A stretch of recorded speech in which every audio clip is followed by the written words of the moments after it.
Hello everyone, this is Vivek and welcome back to temperament updater. So market देखेंगे यहाँ पे almost flat open हुआ है और खुलने के साथ देखेंगे यहाँ पे थोड़ा सा मार्केट ऊपर के साइड एक प्राइजेक्शन जरूर क्रिएट किया था, लेकिन उसके बाद से यहाँ पे एक साइडवेज मार्केट यहाँ पे देखने को मिला और जो कल का रेंज था एक वाइड रेंज क्रिएटेड था, उसी के बीच में ही मार्केट ओपन हुआ। तो ये ऐसे जब भी सिचुएशन क्रिएट होता है, मैंने ऑलरेडी कई बार मैंसन किया हुआ है कि जब भी ऐसे वाइड रेंज क्रिएटेड हो तो सेलर्स के लिए एक आसान सा रेंज मिल जाता है, वहाँ पर रेफरेंसेस मिल जाते हैं और कोशिश करते हैं मार्केट को साइडवेज रखने का। यहाँ पे देख सकते हैं मार्केट कंप्लीटली यहाँ पे साइडवेज रहा, 24,500 के अराउंड यहाँ पे मार्केट अभी हवर कर रहा है।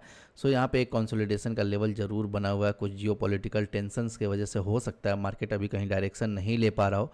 जैसे कोई फंडामेंटल न्यूज आए हो सकता है यहाँ पे मार्केट वैसा ही बिहेव करे, लेकिन अभी के लिए देखेंगे अगर टेक्निकली सिर्फ अगर फॉलो करें तो मार्केट में जो इमीडिएट यहाँ पे रेजिस्टेंस है वहाँ पे देखेंगे 24,600 पे एक रेजिस्टेंस क्रिएटेड है और जो एक इमीडिएट एक सपोर्ट की बात करें तो यहाँ 24,400 पे एक छोटा सा यहाँ पे सपोर्ट क्रिएटेड है। अगर मार्केट इन लेवल्स को ब्रेक करता है देन हो सकता है कुछ हमें अच्छे ऑप्शन बाइंग में मोमेंटम दिखे, लेकिन यहाँ पे जब तक मार्केट इन रेंज के बीच में रहेगा हो सकता है स्लो एंड स्टेडी कहीं भी मूव करता हुआ नजर आए और यहाँ पे कंसोलिडेट करे मार्केट। लेकिन अगर लेवल्स ब्रेक होंगे या फिर कुछ भी ऐसा फंडामेंटल न्यूज आता है जिसके वजह से मार्केट बिहेव करता है तो वहाँ पे हम मोमेंटम को फॉलो करेंगे और मार्केट जो भी डायरेक्शन लगा उसको हम यहाँ पे सिंपली फॉलो करेंगे और वहाँ कुछ ट्रेड्स प्लान कर सकते हैं ऑप्शन बाइंग में अगर कहीं अच्छे मोमेंटम दिखते हैं तो। सेंसेक्स में भी देख सकते हैं सिमिलर स्टोरी रहा, यहाँ पे जो एक वाइड रेंज क्रिएटेड था मार्केट इसी के बीच में ओपन हुआ और एक साइडवेज मार्केट यहाँ पे देखने को मिला है। तो यहाँ पे जो इमीडिएट सपोर्ट की बात करें तो 80,500 और जो एक रेजिस्टेंस लेवल की बात करें तो यहाँ पे 81,100 से 200 के बीच में यहाँ एक रेजिस्टेंस का लेवल है। यहाँ पे मार्केट जब तक इस लेवल्स के बीच में ट्रैवल कर रहा है हो सकता है हमें कुछ साइडवेज मार्केट देखने को मिले या फिर स्लो मूव्स देखने को मिले।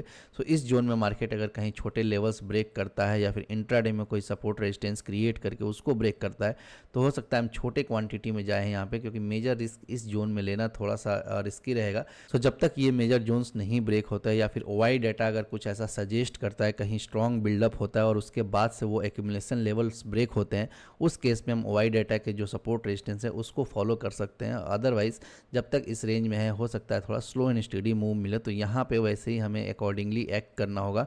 अगर कुछ भी ऐसा होता है कि जहाँ से एक्यूमुलेशन जोन्स ब्रेक होते हैं या फिर ए स्विंग्स ब्रेक होते हैं वहाँ पे अगर कुछ मोमेंटम अच्छे क्रिएट होते हैं वहाँ हम मार्केट को सिंपली फॉलो करेंगे। ऑप्शन बाइंग में कुछ अच्छे मूव्स वहाँ देखने को मिल सकते हैं। अदरवाइज यहाँ साइडवेज मार्केट में थोड़ा अलर्ट रह के चलेंगे, कन्फ्यूजन ज़्यादा रह सकता है, इसीलिए यहाँ पे हम थोड़ा रिस्क अवॉइड करेंगे। बैंक निफ्टी देखेंगे दोनों इंडेक्स से कंपैरिजन में थोड़ा सा आज निगेटिव या बिहेवियर शो किया, एक निगेटिव प्राइजेक्शन क्रिएट किया। उसके बाद से एक साइडवेज मार्केट यहाँ पे देखने को मिला है। आप देखेंगे यहाँ पे जो इमीडिएट सपोर्ट अभी है बैंक निफ्टी में वो 54,800 का लेवल है और जो एक रेजिस्टेंस है 55,200 का लेवल पे एक छोटा सा रेजिस्टेंस है। जो मेजर रेजिस्टेंस रहेगा वो 55,500 का लेवल रहेगा। मार्केट अगर इन जोन में अगर ट्रैवल करता है तो यहाँ पे नो ट्रेडिंग जोन रहेगा मेरे लिए, क्योंकि इस जोन में हो सकता है कुछ अच्छे मूव्स देखने को ना मिले और ऑप्शन बायर्स को थोड़ा कन्फ्यूजन हो।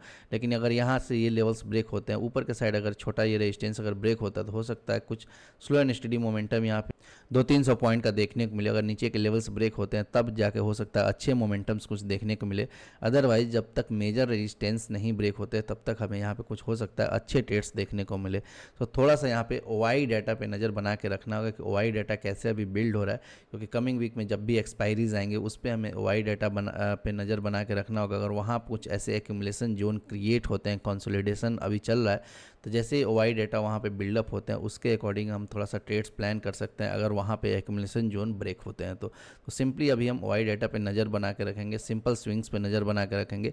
जो स्विंग्स कम इंपॉर्टेंट है वहाँ पे हम छोटे रिस्क प्लान करेंगे, लेकिन जहाँ पे कोई मेजर एक्यूमुलेशन लेवल या फिर स्विंग्स ब्रेक होंगे, इंपॉर्टेंट राउंड लेवल्स ब्रेक होंगे, वहाँ पे अगर मोमेंटम क्रिएट होता है मार्केट में तो सिंपली उस मोमेंटम को फॉलो करेंगे और वहाँ कुछ पॉइंट कैप्चर करने का कोशिश करेंगे। सो आई होप ये वीडियो आपको अच्छा लगा होगा। वीडियो अच्छा लगा तो please like the video, channel पर नए हैं तो please subscribe the channel. Thank you.